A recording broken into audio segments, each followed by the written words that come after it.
I think there's guys that definitely rise up.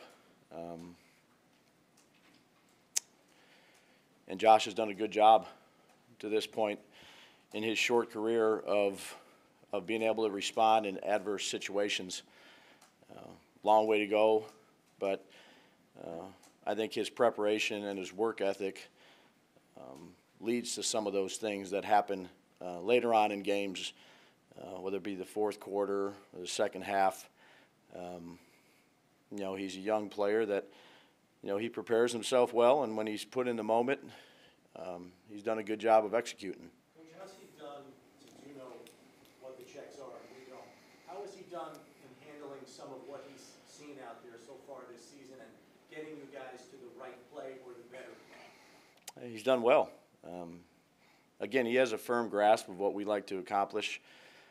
I'd say on that pass to Duke Williams, he did a good job. We were going up-tempo, and he saw, you know, a pressure look coming from the weak side and made a re-identification of a backer, put us into a good protection, had some pressure in his face, did a good job with his feet, stood in the pocket, had some good arc and pace on his throw over the top to Duke.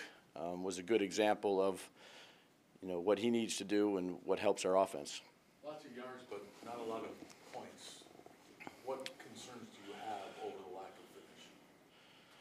Well, you always want to finish with touchdowns. That's the goal of every offense. So, you know, we had some objectives that we really focused on during the bye week. One was to try to score points beginning of the first half and the beginning of the second half. We were 10, you know, we had 10 points out of the 14. We got put in some third and longs. Right there in the fringe, a 3rd and 10 and a 3rd and 11, which are always hard to convert regardless, particularly when you have less space. They did a good job. Credit the Dolphins did a good job on the one where we had the free runner through the middle, and Josh, I thought, did a nice job of throwing the football away to keep us in an opportunity to score 3 points there. You know, 3rd and 11, we threw a little slip screen to Isaiah that they did a nice job of defending. You know, that's the game right there. You gotta try to skip those third downs, keep it to third and manageable. Third down and long, regardless of where you're on the field, is tough. So it's something we'll just keep working on. What can you put your finger on as to why, you know, 1-2 quarters in a row, and this one is the second half where things are going well, whereas, you know, whether it's, you know, other games second half or first half, it just hasn't been 4 straight, 3-4 quarters of consistency. Yeah, we're working on that. Consistency is a big thing. You know, it comes down to, you know, giving the guys good calls, executing the calls. And there's so many little things that happened, I'd say, in the first half. Plays that maybe we didn't connect on, but some good situational football things. Like I'll go back to the tip ball. We go to Cole, and the ball gets tipped up in the air. What a heads-up smart play by Josh. You know, that was a big play in the game. Doesn't show up on any of the scoreboard stat sheets, but knocking that ball, that guy was going to get that ball. You know, usually situational awareness, execution, fundamentals, techniques, proper calls. You know, we'll keep at it. You mentioned, you know, Josh certainly turns it on late in games. What do you notice that's different about him when game's on the line and you're trailing and you need that type of drive? Not much, to be honest with you. He's pretty cool, composed throughout the entire game. Again, you'd have to ask him, you know, internally, but he has a good grasp. He doesn't get too high, doesn't get too low. Thought executed well yesterday. Didn't put the ball in jeopardy. Obviously, we'd all like to have a few plays back there that we can be better at, all of us. So. Again, tough, smart, hard worker, good teammate, good leader. Exciting as it might be for fans to see celebrate come from behind victories. One more time. Exciting as it might be for fans to celebrate come from behind victories, wouldn't you like to see something where you're leading from coast to coast? Yeah, that'd be great. That'd be great. But this league's a tough league. I've said this many times before. I've been part of some teams that had some good winning records, part of teams not. Every team is good in this league. Regardless of record, regardless of where you play, You got a lot of people that are trying to be good and work at it, and we knew this would be a tough game. We knew this would be a tough game, and it was. Credit Miami and those guys, and they played hard, and I'd say credit our players too. Of sticking together. Coming back, having a good drive. Sudden change is another thing we talked about. Sudden change, obviously, that we get a turnover. Haven't been very productive in that aspect the first few games, and it's hard to replicate it in a practice. But you watch the stuff. Again, a lot of it is execution, but we took advantage of some of those turnovers that our defense got and put some points on the board, whether it's a short field or in that case a long field. Because there are people out there and whatever wondering whether this team, this offense, this defense, this entire team is for real at 5-1, and just questioning, because, perhaps because of lack of consistency. What do you see? Well, I see it. It's early in the season. It's October. We've played 6 games. We have a lot left and a lot of improvement to do. And I think the minute you start looking too far ahead and focusing on things that are out of your control, that's not good for anybody.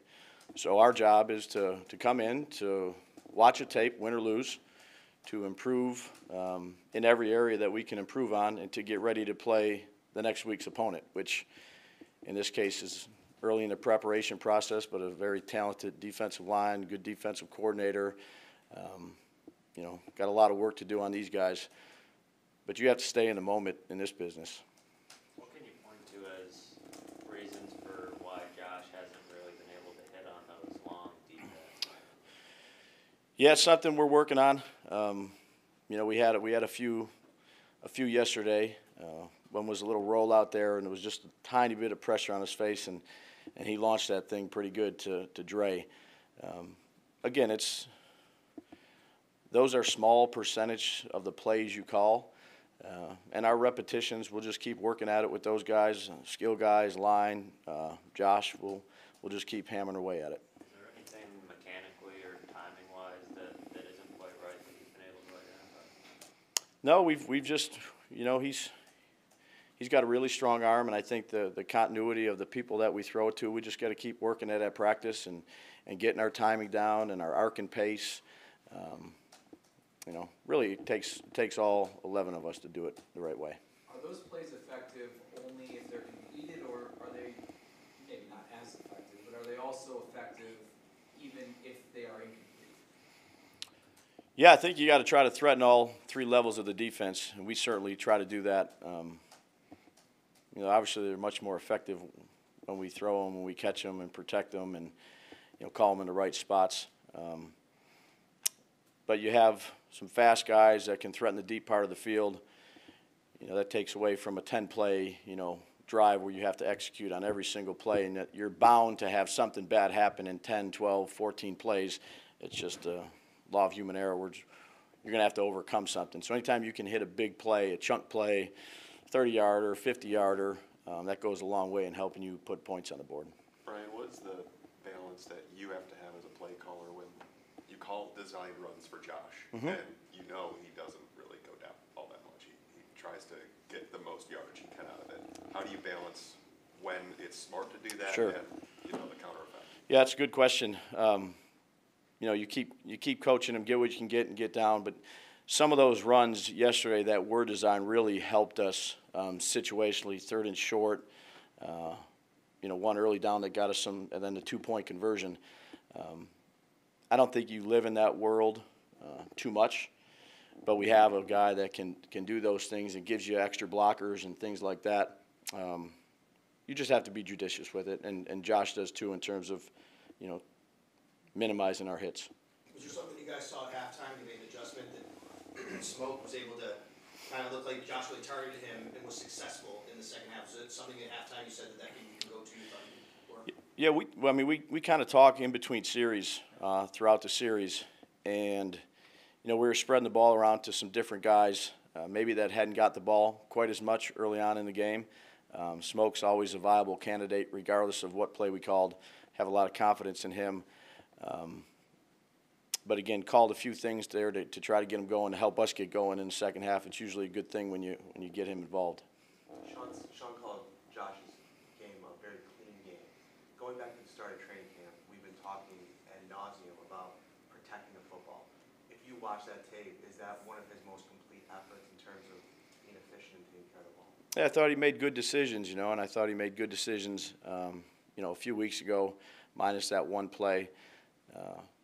You know, again, he's started and he's completed 15 games to this point in his career. There's going to be things that pop up, you know, in the 2 games, Houston and New England, that he didn't finish. But, you know, he's played full 15 games in his career. There's a lot of things that we all can do better.